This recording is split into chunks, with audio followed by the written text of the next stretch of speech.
So, ayan guys. Dito tayo ngayon. Nakababad tayo sa pagbablog.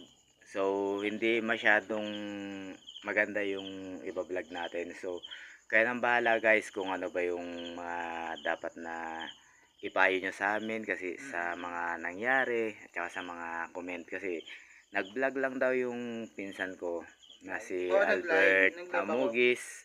Ngayon, merong nag-comment sa kanya ng hindi maganda. Maganda. Siguro hindi ko alam kung comment ba o message sa kanyang ano.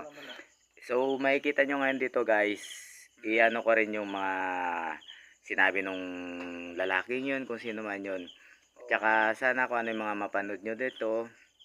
So, pasintabi na lang sa mga mapapadaanan.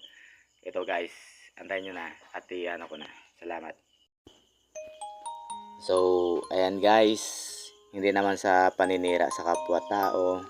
Siguro mababasa nyo ngayon dito kung ano yung mga totoong sinabi nitong taong to, mga pagbabanta o kung ano pa man. Kayo nang bahala guys kung ano sa tingin nyo, kung tama ba o karapat dapat ba yung ganyan.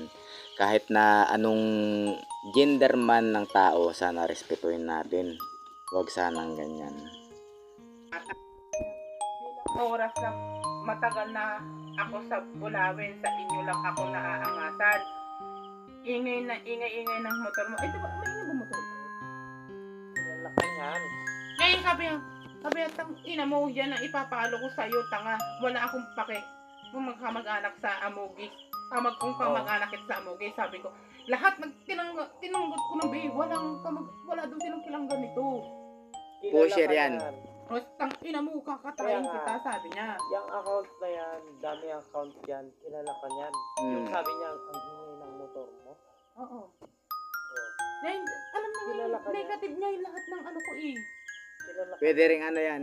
Pwede rin hindi ka mag-anak sa Amugis yan. Inaano na, ginamit niya yung apelyido para magalit ka ngayon sa mga Amugis. Na-block ko na ba siya? Hindi, Patingin nga ako nung hindi ko ma-search eh.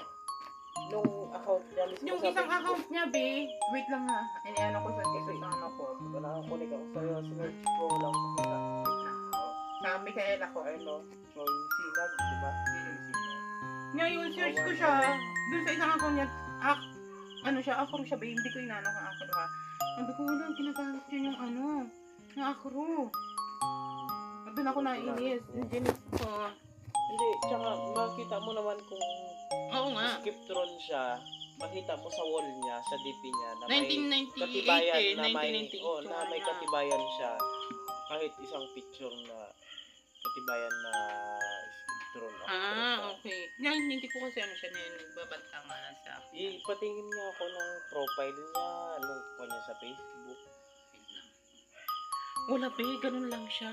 Puro ganun lang. Kaya Talikod baka lang. malay mo, Yung profile niya, yung malay mo, makilala ko. parang nasa Kung hindi palawik. kaya nga, kung hindi mo makilala, malay mo, kakilala ko yung likod pa lang or nakita ko na dati. Parang, Send mo na yung combo nyo toy. Bluetooth mo sa akin. pero, Sa ano? ang Sa nabanggit naman sa akin ni mama mo. Hindi, wag doon, walang load. Sa Bluetooth na lang. Ang nabanggit naman sa akin ni mama mo dati, kada nagla-live ka daw, may nagpo-comment talaga sa inyo. Bad word. Sino sabi niya? Wala naman. Pero hindi ganun.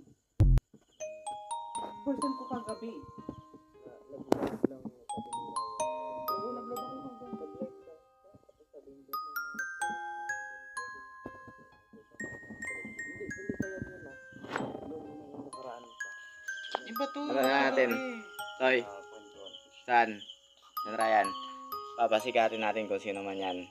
Kaya ano na tayo ha. Relax lang kayo. Send mo na sa akin yan toy.